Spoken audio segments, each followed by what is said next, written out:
पे जान भी कुर्बान है, वो इस पे दिल कुर्बान, इस पे जान भी कुर्बान है।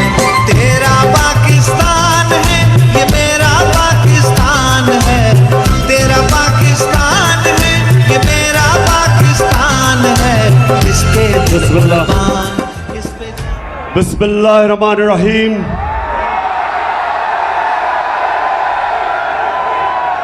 इय्याका नअबुदु व इय्याका नस्तईन। अल्लाह तेरी इबादत करते और मौला सिर्फ तेरे से मदद मांगते हैं। सरगोदा माशाअल्लाह, सरगोदा मैंने कभी नहीं, अभी आता हूं डीजल पे,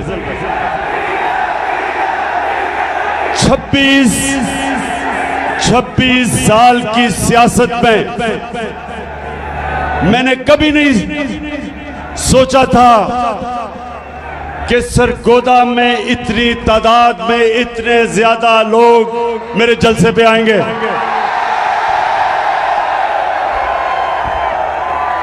मैं आज आप सबका दिल से शुक्रिया अदा करता हूं। यहां नौजवान हैं, यहां हमारे बुजुर्ग भी हैं, यहां मेरे आईएसएफ के टाइगर भी हैं, लेकिन जो मुझे सबसे ज्यादा खुशी कि मेरी बहनें भी यहां हैं और इतने तादाद में जो कभी नहीं आई। मैं आप सबका शुक्रिया अदा करता हूं। मैं आज अपने सारे पाकिस्तानियों से बात करना चाहता हूं। पढ़े लिखे, इंग्लिश मीडियम, उर्दू मीडियम, मेरे दीनी मदरसे के बच्चे, मेरे रेड़ी वाले, ठेड़ी वाले, मजदूर, किसान, सारे पाकिस्तान के सूबे और खास तौर पे आज जो सैलाब में मेरे पाकिस्तानी आज मुश्किलों में हैं, जो मुतासरीन हैं, मुझे पता है वो मुश्किल में है, लेकिन मैं आज यहां खड़ा होके उनको सिर्फ ये एहसास दिलवाना चाहता हूं कि सारी कौम आपके साथ खड़ी है और इंशाअल्लाह हम सब मिलके पूरी कोशिश करेंगे आपकी मुश्किलें दूर करने के लिए। और मैं अपनी सारी कौम को इकट्ठा करूंगा और इंशाअल्लाह जब तक हम ये नहीं देख लेते कि हमारे सारे बलूचिस्तान से लेके सिंध से लेके ऊपर पख्तूनख्वा, गिलगित बल्तिस्तान, आज़ाद कश्मीर और ख़ास तौर पे पंजाब के डीजी खान, राजनपुर, ये जो इलाके जिधर लोग मुतासर हैं, मैं आज सबसे पहले कहना चाहता हूं कि सारी पाकिस्तानी कौम आपके साथ है। मैंने टेलीथॉन किया, मैंने सोचा कि 3 घंटे का मैं टेलीथॉन करूंगा, चंद करोड़ रुपया इकट्ठा हो जाएगा। लेकिन पाकिस्तानियों, 3 घंटे से भी कम वक्त पे पाकिस्तानियों ने 550 करोड़ रुपया जमा किया मुतासरीन के लिए।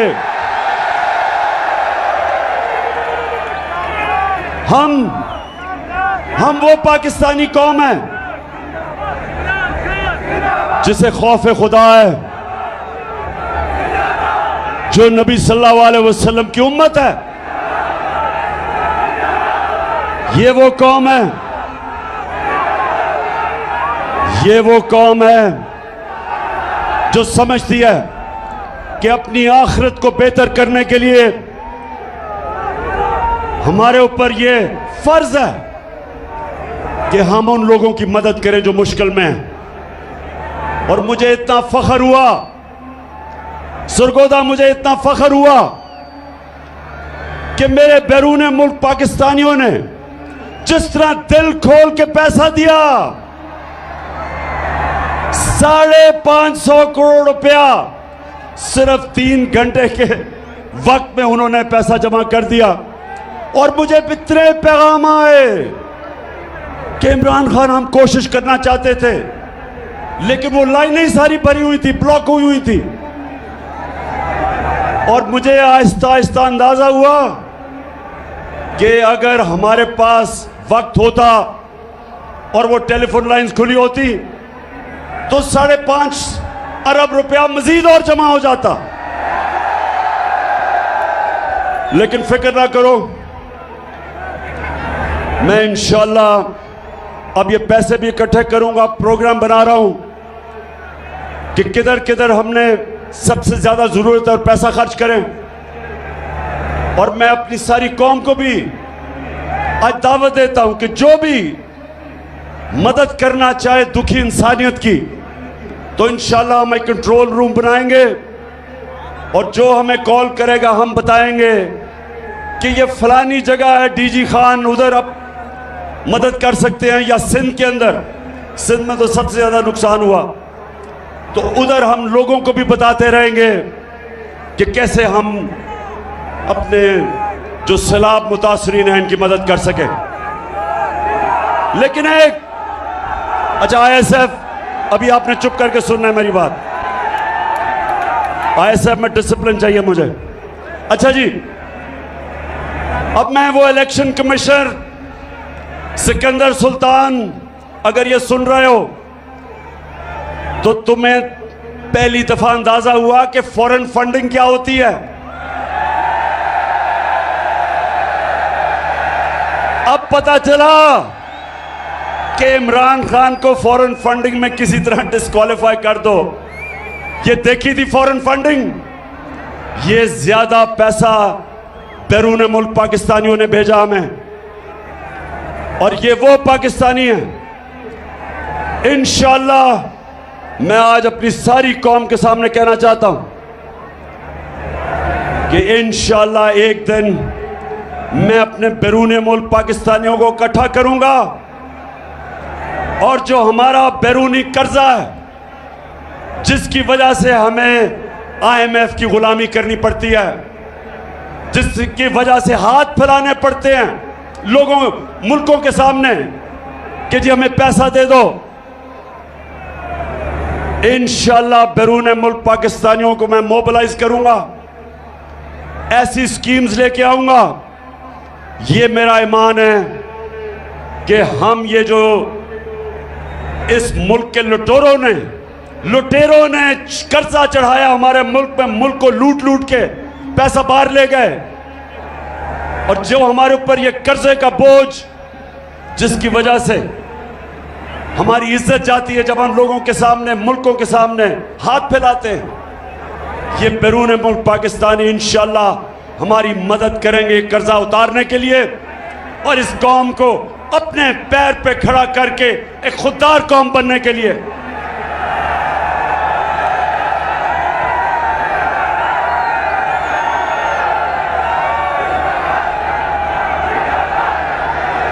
पाकिस्तानियों और सरगोदा के बाशऊर मेरे शहरियों, वैसे मैं कभी नहीं समझता था इतनी तादाद में सरगोदा के लोग निकलेंगे।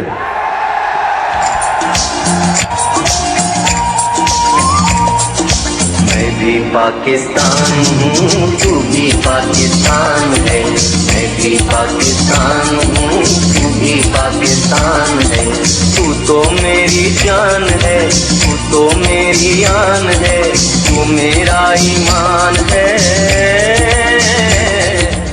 अच्छा सरगोदा, पहले मैं आपसे एक संजीदा बात करना चाहता हूं। सरगोदा और मेरे पाकिस्तानियों जो सुन रहे हो, ये याद रखना कि हमारा मुल्क कभी एक अजीम मुल्क नहीं बन सकेगा जब तक पाकिस्तान में हम एक इंसाफ का निजाम नहीं कायम करते। हजरत अली रज़ियल्लाहु ताला ने कहा था कि कुफर का निजाम चल जाएगा, कुफर का निजाम चल जाएगा, लेकिन जुल्म और ना इंसाफी का निजाम नहीं चल सकता। आज अगर हमारा मुल्क एक अजीम कौम नहीं बना तो उसकी सबसे बड़ी वजह यह कि हमारे मुल्क में जुल्म का निजाम है। ताकतवर के लिए एक कानून, कमजोर के लिए दूसरा कानून। छोटा चोर चोरी करे तो जेल में, और बड़ा डाकू चोरी करे तो वो मुल्क का वजीर आजम बन सकता है। मेरे नबी सल्लल्लाहु अलैहि वसल्लम ने तकरीबन 1500 साल पहले कहा था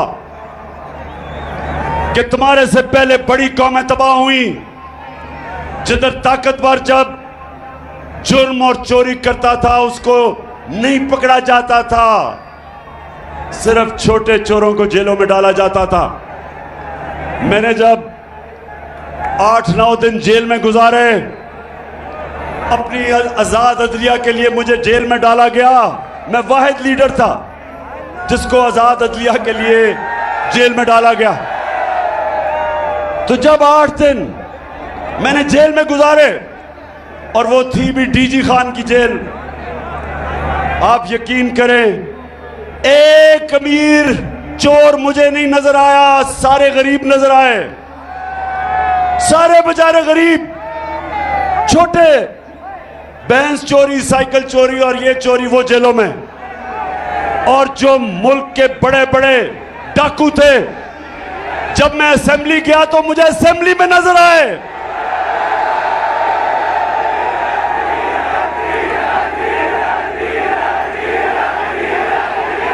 बिल्कुल ठीक कह रहे हो। उन लुटेरों में से एक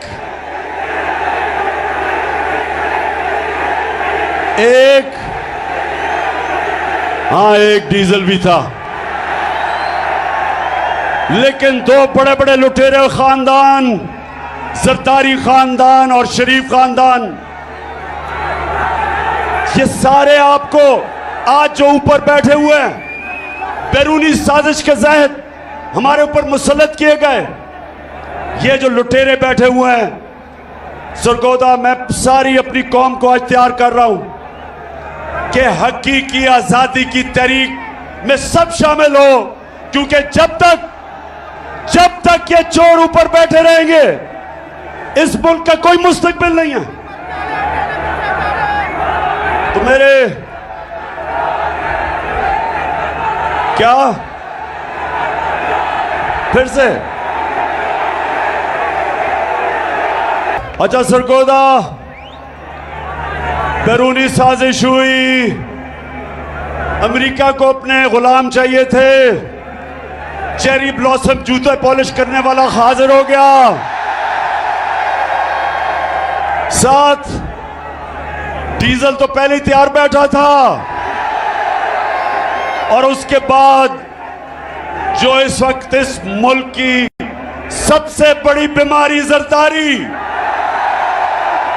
जरदारी की पता क्या बीमारी है? जरदारी की बीमारी यह है कि वो जब नोट देखता है ना, वो पैसे देखता है, उसका जिस्म, उसकी कांपें टांगनी शुरू हो जाती है, उसकी मूछें ऊपर नीचे जानी शुरू हो जाती है, उसको बीमारी है। उसको यकीन, मैं आपको यकीन बनाऊं, उसको पता भी नहीं कि 30 साल में उसने कितना पैसा चोरी किया पाकिस्तान का और मुल्क से बाहर ले गया, लेकिन अभी भी बीमारी है, चला जाता नहीं है, लेकिन पैसे के पीछे अभी भी जान देने के लिए तैयार है। तो ये तीनों इकट्ठे हो गए, मिल गए, इनके साथ और साजिशी बैठे हुए थे पाकिस्तान में, बैरूनी साजिश, इन चोरों को हमारे ऊपर मुसल्लत किया गया, और इन्होंने कहा कि अब इमरान खान की सियासत खत्म, अब ये फिर से हम इनके बच्चों की नीचे हम इनकी गुलामी करेंगे। लेकिन कुरान में अल्लाह कहता, एक प्लान इंसान बनाता है और एक प्लान अल्लाह बनाता है।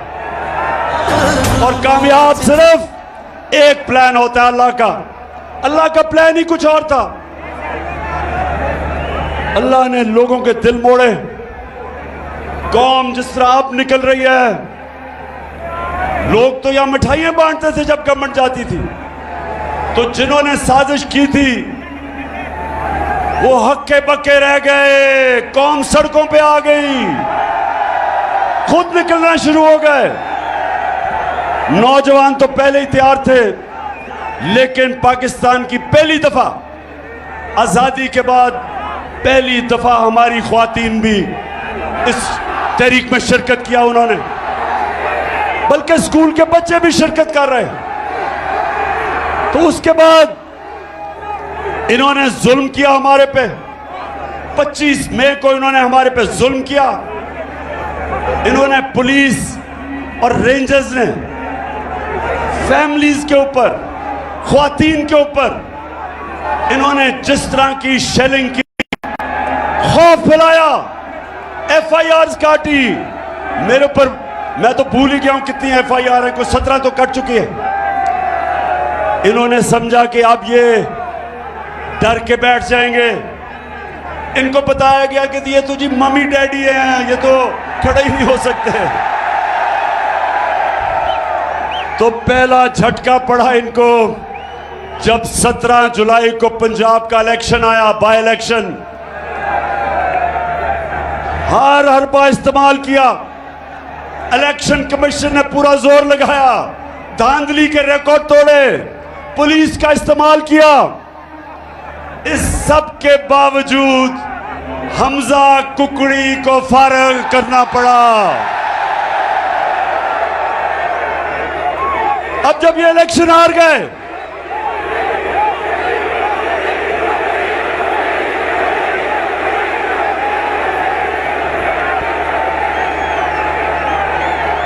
अच्छा अब सुने जरा, इलेक्शन हार गए, कैंपेन टांगनी शुरू हो गई, खौफ आना शुरू हो गया कि अगर इलेक्शन करवाएंगे तो फिर क्या होगा। 2/3 अक्सरियत इनके सामने आनी शुरू हो गई। इन्होंने फिर एक और प्लान बनाया। सरगोदा पता क्या प्लान बनाया? किसी तरह इमरान खान को फारिग किया जाए, किसी तरह इसको इलेक्शन से टेक्निकली नॉकआउट किया जाए, क्योंकि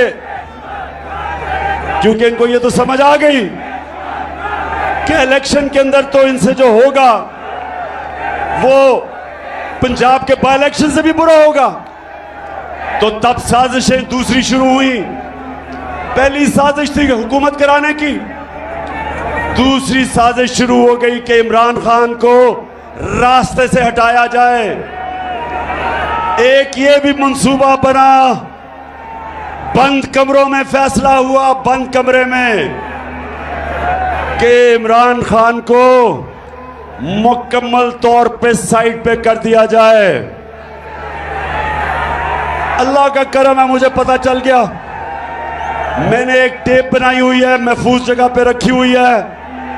उन 4 लोगों के नाम मैंने लिखे हैं जो उस साजिश में मुलव्विस थे, कि अगर मुझे कुछ हुआ तो मेरी कौम उन 4 को नहीं छोड़ेगी। सितम के कोहे गरा रूई की तरह उड़ जाएंगे। फिर वो जो इनका पालतू इलेक्शन कमिश्नर, उसको कहा कि इसको इमरान को डिस्क्वालीफाई किया जाए। फॉरेन फंडिंग, और फॉरेन फंडिंग तो देख ही लिया थी परसों रात को कि फॉरेन फंडिंग होती क्या है। और उसके बाद तोशाखाना, और इंशाल्लाह मैं चैलेंज करता हूं कि तोशाखाना का केस सुना जाए, ओपन हियरिंग में सुना जाए। और जब मेरा केस सुना जाए, और मुझे पता है कि उस केस में ये जो कोशिश कर रहे हैं जलील होंगे, लेकिन मैं चाहता हूं उसके बाद हर कोई जिसको तोशाखाना से गिफ्ट्स मिली हैं, सबका सुना जाए, जरदारी का भी, शरीफ का भी, यूसुफ रजा का भी, और सारी कौम को पता चल जाएगा, दूध का दूध पानी का पानी हो जाएगा। वो हो गया दो। फिर खुदा के फिर काबे से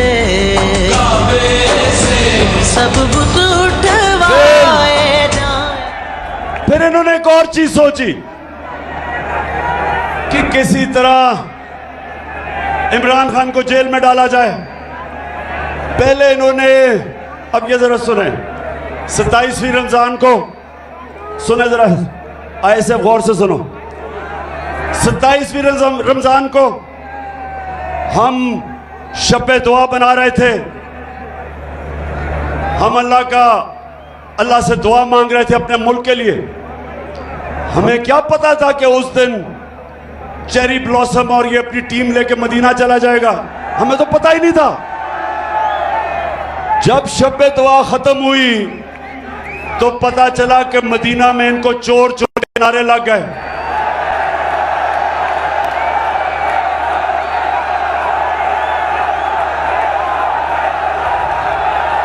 अब मदीना में इनको चोर के नारे लगते हैं और FIR इमरान खान पे कट जाती है तौहीन मजहब पे। और मेरे पे और हमारे कई लीडर्स पे छप तौहीन मजहब की FIR कट जाती है मदीना में। नारे कोई लगाता है, FIR हमारे पे कट जाती है। फिर सुने, फिर क्या होता है।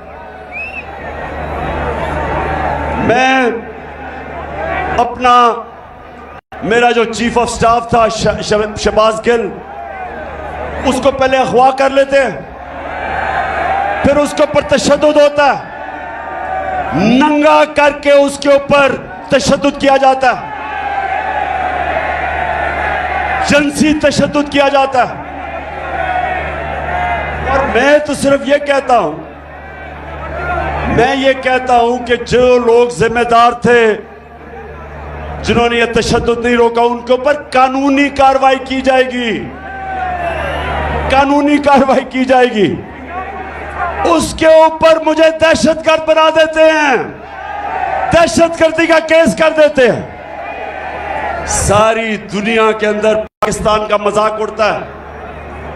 कभी मैं दुनिया के अखबारों में फ्रंट पेज पे नहीं आया। ये जो मेरे ऊपर दहशतगर्दी का FIR काटते हैं और मुझे पकड़ने भी आ रहे थे,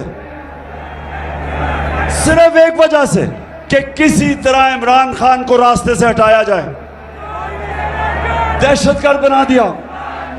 वो शहबाज गिल का किसी ने नहीं पूछा कि कौन सी दुनिया का महजब माशरा इजाजत देता है कस्टोडियल टॉर्चर को। उस बेचारे कैसे जो करते हैं, उसका जो ज़हनी दबाव उस पर पड़ता है। तस्वीरें उसकी चल रही हैं सोशल मीडिया पे, जो जुल्म किया जाता है उससे। और यही नहीं रुकता, एक सहाफी जमील फारूकी, उसको भी पकड़ के उठा लिया जाता है, उसको भी नंगा किया जाता है, उस पर भी तशद्दुद किया जाता है। और फिर हमारा सिंध का ऑपोजिशन लीडर हलीम आदिल शेख, उसके ऊपर 27 FIR काटी जाती हैं। सिंध असेंबली का ऑपोजिशन लीडर, वो एक केस से निकलता है दूसरे में जेल में डाल देते हैं, उसके ऊपर तशद्दुद करते हैं। और जब सारी कौम ये जब तमाशा देखती है और इंसाफ मांगती है, तो ये नून लीग वाले कहते हैं कि इमरान खान को डिस्क्वालीफाई करना चाहिए। नून लीग वाले बड़े गौर से सुन लो, तुम ये जो कहते हो कि इमरान खान को डिस्क्वालीफाई किया जाए क्योंकि नवाज शरीफ को किया गया, मेरे ऊपर केस बनाया जा रहा है किस चीज का? दहशतगर्दी का। क्यों? क्योंकि मैं कहता हूं कानूनी कार्रवाई की जाए उनके खिलाफ जिन्होंने ये तशद्दुद नहीं रोका। अब नवाज शरीफ के ऊपर क्या था, जरा गौर से, ये अब मैं आपको वीडियो दिखाऊंगा, जरा ये वीडियो देखना।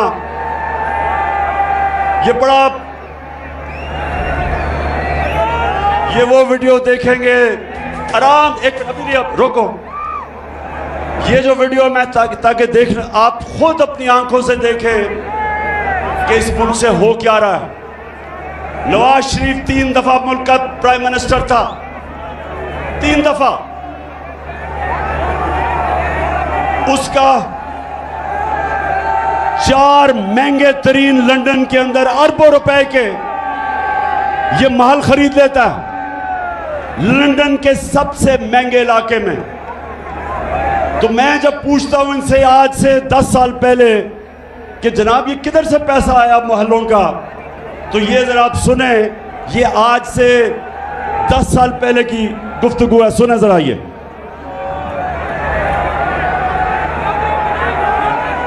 पूरी प्रॉपर्टी आप ले सकते हैं क्योंकि आपने मे फेयर के अंदर जो आपकी 4 अपार्टमेंट्स हैं उनकी 1 अरब से ज्यादा, 1 अरब रुपए से ज्यादा उनकी कीमत है।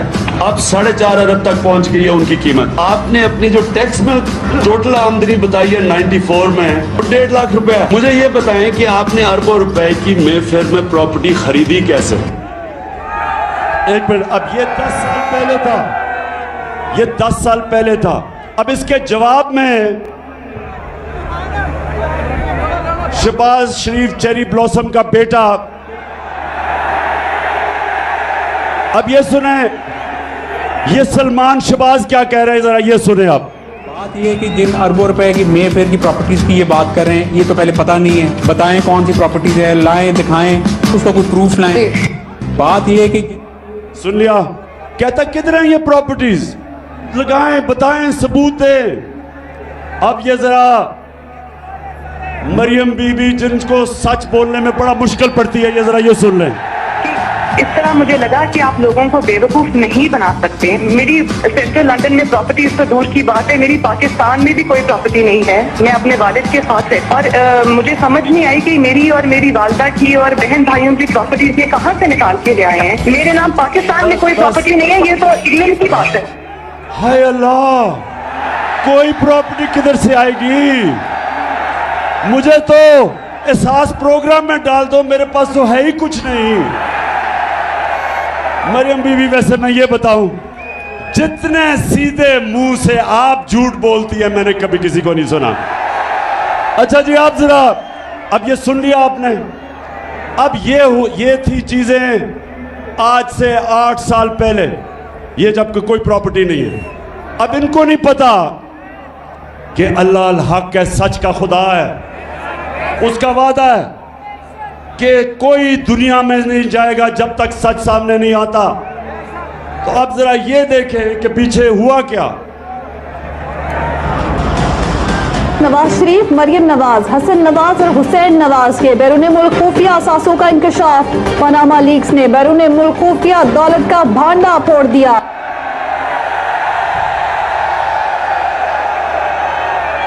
पाकिस्तानियों, अल्लाह अल हक है, सच का खुदा है।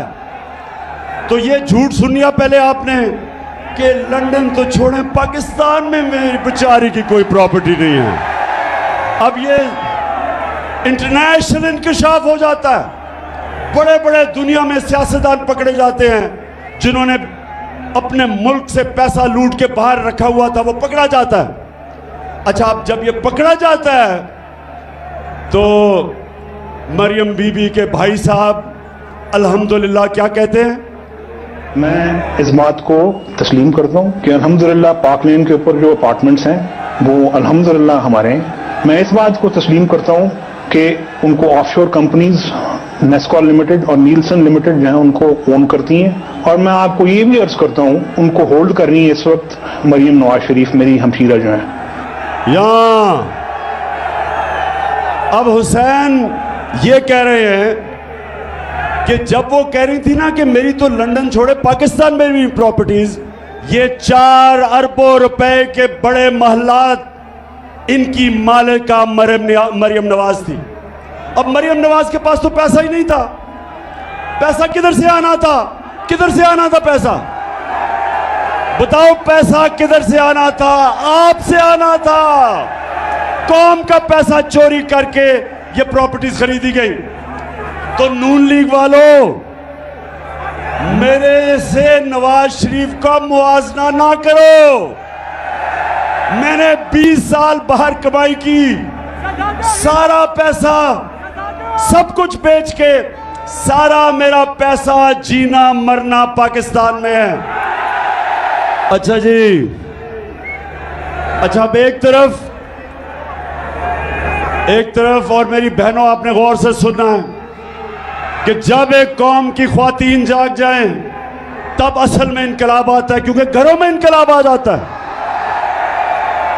अब हालात ये हैं कि बाप नून लीग में है, पीछे से बीवी बच्चे सारे पीटीआई में, क्योंकि ख्वातीन के अंदर ना अल्लाह ने एक रेडार डाला हुआ है। रेडार वो है सच का रेडार। औरतें बड़ी जल्दी सच पे पहुंच जाती हैं। क्यों? इसलिए कि जब बच्चा पैदा होता है तो वो तो नहीं बोल सकता, तो वो मां जो होती है बच्चे की शक्ल से पहचान जाती है कि बच्चे को किस चीज की जरूरत है। वो शक्ल से समझ जाती है। वो जब ये नून लीग के चेहरे देखती है और जरदारी के, उसको पता है कि ये चोर है। अच्छा, तो एक तरफ तो पैसा इस मुल्क का चोरी करके ये और जरदारी खानदान और शरीफ मुल्क से बाहर आपका पैसा चोरी करके, ये जो फ्लैट खरीदे गए हैं ये आपके पैसे से खरीदे गए हैं। और इसलिए मैं 26 साल से जहाद कर रहा हूं इनकी करप्शन के खिलाफ। क्योंकि करप्शन क्या होती है, चोरी और करप्शन में क्या फर्क है? आईएसएफ, चोरी और करप्शन में क्या फर्क है? चोरी होती है जब आपके घर में जाके कोई चीजें चोरी करता है, उसको चोरी कहते हैं। करप्शन होती है जब कौम का पैसा चोरी किया जाता है, जब आप सबका पैसा जो स्कूलों पे लगना, जो अस्पतालों पे लगना है, जो सड़कों पे, जो मुल्क के बिजली बनाने में, जो चीजें सस्ती करने में पैसा होता है, वो चोरी में मुल्क से बाहर चला जाता है। इसलिए करप्शन कौमों को तबाह कर देती है। चोरी तो सिर्फ एक इंसान को नुकसान पहुंचाती है, करप्शन मुल्क तबाह कर देती है। तो ये क्यों चोरी करके पैसा बाहर भेजते हैं? ऐसे बताओ क्यों पैसा बाहर भेजते हैं?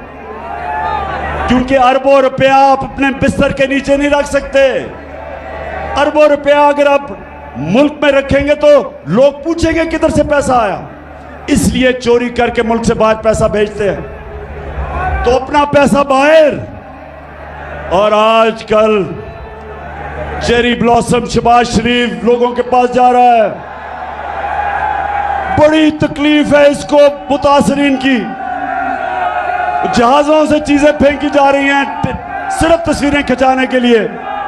शहबाज शरीफ, अगर तुम सीरियस हो तो अपने और भाई और जरदारी को कहो आधा भी अपना पैसा वापस ले आओ, तो हम कितनी मदद कर सकते हैं सैलाब मुतासरीन की। अच्छा, अब जरा ये सुने, शहबाज शरीफ जब से आया है मुल्क को शर्मिंदगी पे शर्मिंदगी उठानी पड़ रही है। जरा ये सुने क्या कहता है। मैं सऊदी अरब से होके आया हूँ, मैं यूएई के होके, अभी मैं तुर्की होके आया हूँ, और मैंने उन भाइयों को कहा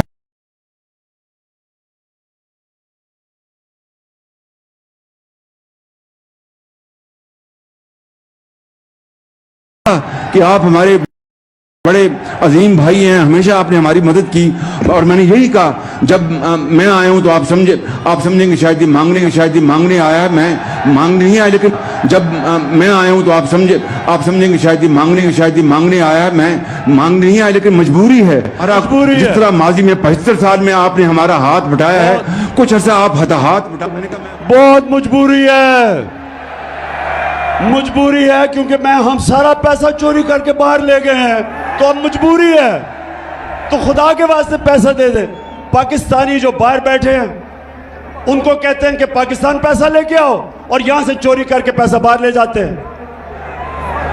नौजवानों, कोई मुझे बताएं, आज मुझे कोई दुनिया का सरबराह बताएं, बनाना रिपब्लिक्स का नहीं, जो कि मुल्क तरक्की याफ्ता मुल्क है। मुझे एक सरबराह बताएं जो पॉलिटिक्स कर रहा है अपने मुल्क में और उसका पैसा भी बाहर पड़ा है, उसके बच्चे अरबों रुपए के घरों में रहते हैं, और जब उनसे पूछें कि पैसा किधर से आया था घर खरीदने का, तो कहते हैं हम तो जवाबदेही नहीं, हम तो पाकिस्तान के शहरी नहीं हैं। इनको हमारे पे मुसल्लत किया गया, इसलिए मैं आपके पास आया हूं कि पाकिस्तानी कौम, आपने मेरे साथ खड़ा होना है और हमने हकीकी आजादी इन लोगों से छीननी है। फिर से तू अड़ जा, फिर से तू डट जा, फिर से वो बल्ला घुमा।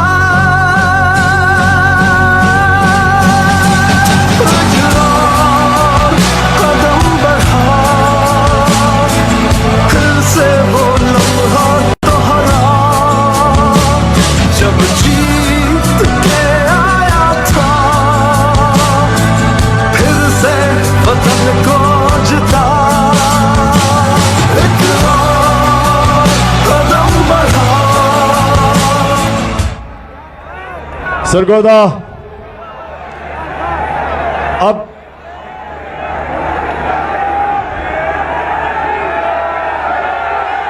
डीजल, अच्छा मैं अब डीजल पे आने लगा हूं। जब इन्होंने साजिश करके हमारी हुकूमत कराई, सुने जरा, जब साजिश करके हमारी हुकूमत गिराई गई, जो हुकूमत पब्लिश करती है इकोनॉमिक सर्वे ऑफ पाकिस्तान, जो हुकूमत बताती है कि एक साल में क्या माशी कारकर्दगी हुई, ये सारी एक किताब में लिखी जाती है जिसको कहते हैं इकोनॉमिक सर्वे ऑफ पाकिस्तान। ये इस हुकूमत ने शाया किया। इसके मुताबिक, सरगोदा जरा एक गौर से सुने, नौजवान आपकी तवज्जो खास तौर पे चाहिए। ये कहते हैं इसके मुताबिक कि पिछले 2 साल में, जो हमारे 2 आखिरी साल थे, पाकिस्तान की जो माशी तरक्की थी, तीसरे साल में 5.6% और चौथे साल में 6%। 17 साल के बाद ये पाकिस्तान की बेहतरीन इकोनॉमिक परफॉर्मेंस हुई थी। हमारी माशी कारकर्दगी 16 साल के बाद हुई इस सतह पे। कोरोना के बावजूद, जिसने सारी दुनिया में तबाही मचाई, हमारी एक्सपोर्ट्स, जिससे मुल्क में असल तौर पे दौलत में इजाफा होता है, वो रिकॉर्ड पे थी।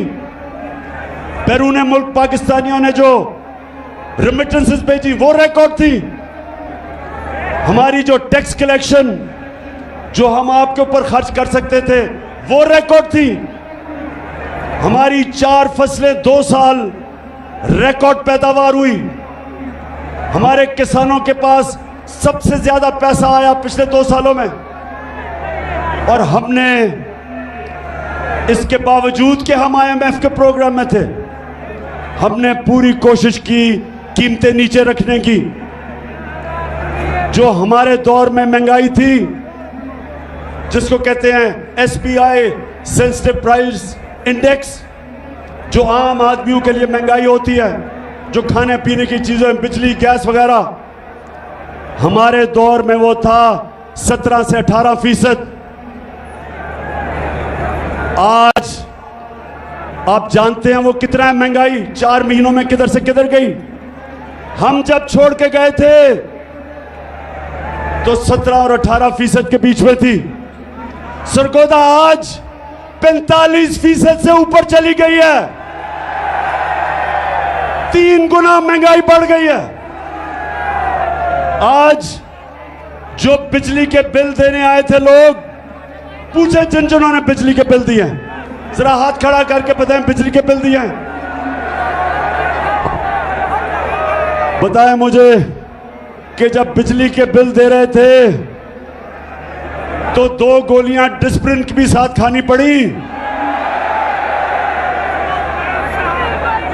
धचका पड़ा। और ये वो लोग थे जो कह रहे थे कि इमरान खान ने बड़ी महंगाई की। मैं तो आज पहले तो अल्लाह तेरा शुक्र अदा करता हूं, तू अल्लाह हक है। लेकिन वो जो टीवी चैनल्स, मैं जरा आज वो लफाफे वाले लोग, लफाफे सहाफी, पैसे लेके मीडिया चैनल वाले, आज जमीर फरोश मीडिया वालों, जरा लोगों से तो पूछो उनके ऊपर क्या गुजर रही है आज। अब पूछो कि वो बिजली का बिल दें या स्कूल की फीस दें या वो बच्चों के लिए खाना लेके आए। 45% से आगे बढ़ गई है महंगाई, 3 गुना ज्यादा। और ये भी सुन लें, जब हमारी हुकूमत थी तो सबसे वो हमने काम किए जो पाकिस्तान की तारीख में नहीं हुए। हम हेल्थ कार्ड लेके आए, हेल्थ इंश्योरेंस हर खानदान को, पंजाब में और पख्तूनख्वा में हर खानदान को 10 लाख रुपए का हेल्थ इंश्योरेंस कि किसी भी अस्पताल में जाके इलाज करवा सकते थे। पहली दफा आम आदमी प्राइवेट महंगे अस्पतालों में इलाज करवाता था। मेरे दोस्त डॉक्टर्स हॉस्पिटल वाला कहता आज से 4 महीने पहले कि इमरान खान, ये पहली दफा हमने आपकी हेल्थ इंश्योरेंस पे एक आम किसान का हार्ट ऑपरेशन किया, पहली दफा। तो ये कभी पहले नहीं हुआ। हेल्थ इंश्योरेंस एहसास प्रोग्राम हम लेके आए, हमने सूद के बगैर कर्जे दिए गरीबों के लिए, 20 लाख खानदानों के लिए, कि हमने उनके घरों के लिए सूद के बगैर कर्जा दिया। पूरी कोशिश थी नीचे से लोगों को ऊपर उठाया जाए। इसके बावजूद कि हम IMF प्रोग्राम में थे, महंगाई रोकी हमने, दुनिया में महंगाई थी। तो मैं आज पूछता हूं कि वो जिन्होंने साजिश की, आज बताएं कि जो पाकिस्तान का हाल है, कौन जिम्मेदार है इसका? कौन जिम्मेदार है?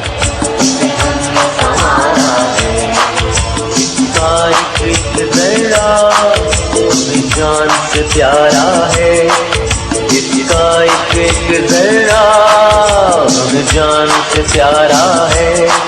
ये देश, ये देश, ये देश हमारा है।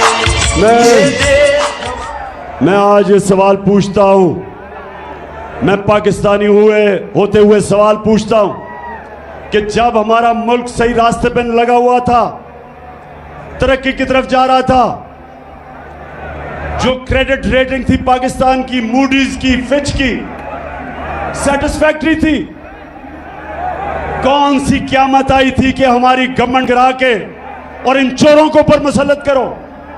कौन जिम्मेदार है इसका? और बजाय आज कल के दिनों में कि ये सोचो कि ये मुल्क को तबाही की तरफ लेके जा रहे हैं।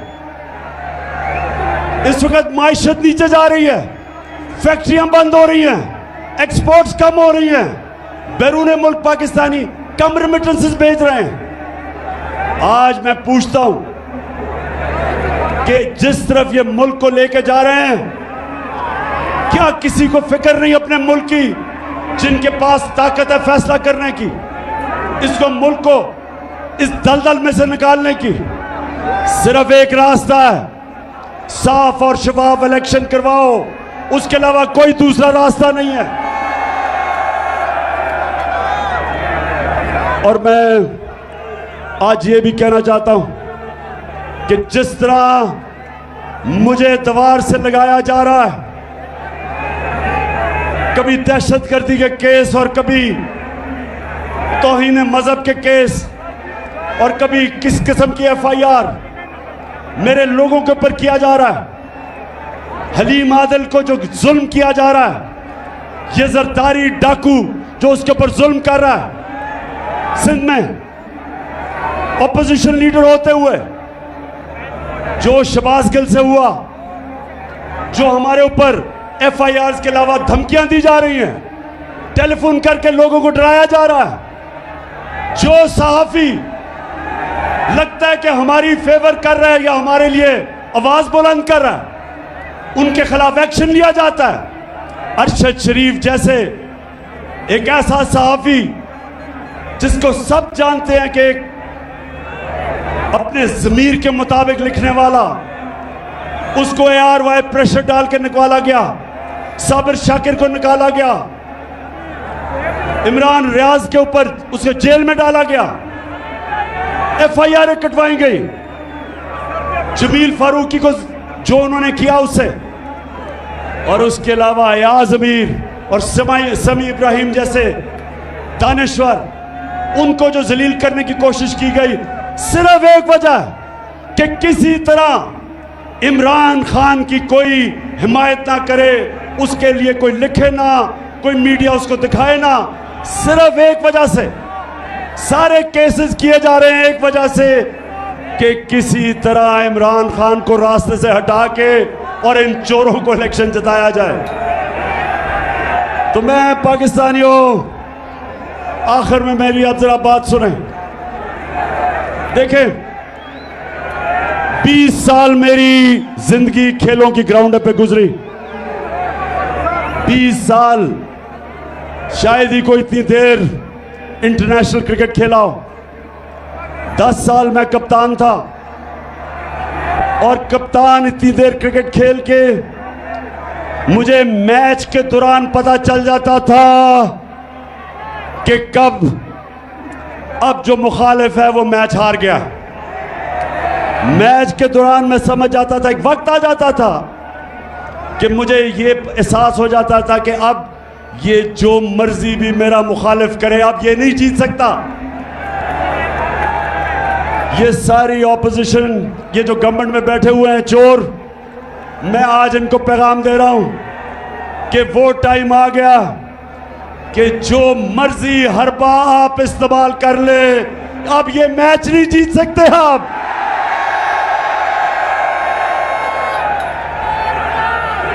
मैच अब एक ही तरफ जाएगा। जितना आप दबाएंगे मेरी पार्टी को, उतना ज्यादा ऊपर उठेगी।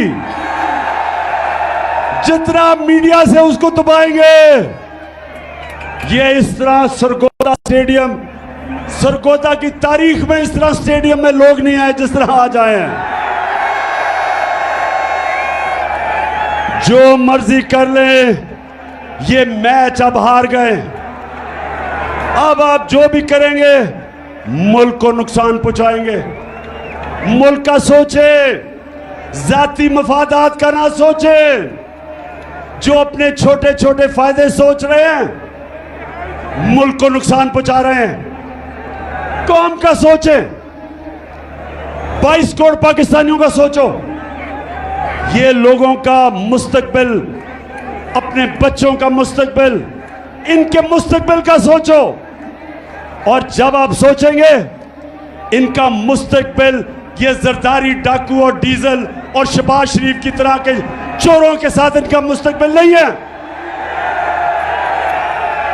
इनका मुस्तकबिल है कि कौम साफ और शफाफ इलेक्शन से फायदा खुद फैसला करे कि कौन सी क़यादत इस कौम को चाहिए, और यही एक रास्ता है। और ये जितना भी मुझे दीवार से लगाएंगे, याद रखें कि मैं तो वो कप्तान हूं, जितना आप मुझे दीवार से लगाएंगे मैं तो और लड़ूंगा, मैं तो और मुकाबला करूंगा। और ये ही ना हो जाए कि मुझे इतना आप दीवार से लगाएं कि मैं सारी कौम के सामने उन सारी लोगों की शक्लें रख दूं जिन्होंने अपने मफादात के लिए इस मुल्क को इस मुश्किल में डाला है। मुझे उधर तक ना धकेलो। 4 महीने से मैं सब्र कर रहा हूं, मैं अपने मुल्क के लिए सब्र कर रहा हूं। मेरे लिए इस वक्त कौम मेरे साथ खड़ी है। गिलगित बल्तिस्तान में तहरीक इंसाफ, पख्तूनख्वा में तहरीक इंसाफ, पंजाब में, आजाद कश्मीर में, तो मैं जब चाहूं इस्लामाबाद को बंद कर सकता हूं, लेकिन अपने मुल्क के लिए नहीं कर रहा, माशी हालात की वजह से नहीं कर रहा। और अब सैलाब आ गए, लेकिन मैं फिर से आखिर में कहता हूं, मुझे उधर तक ना धकेलो। मैं वो हूं, वो जितना आप कोशिश करेंगे मुझे प्रेशर में लाके, डरा के, धमका के, FIRs काट के, मैं उतना और जोर से आपका मुकाबला करूंगा। सरगोदा, मैं आपको आज दिल से शुक्रिया अदा आपका करता हूं, जो आज आपने जिस जुनून से यहां इस गर्मी में आप आए। मैं अपनी सारी सरगोदा की टीम, आमिर कियानी प्रेसिडेंट यहाँ के, और जितने मेरे MPs, मेरी टीम, मैं आज आप सबको मुबारक देता हूं जबरदस्त जलसे की। पाकिस्तान जिंदाबाद। अल्लाह।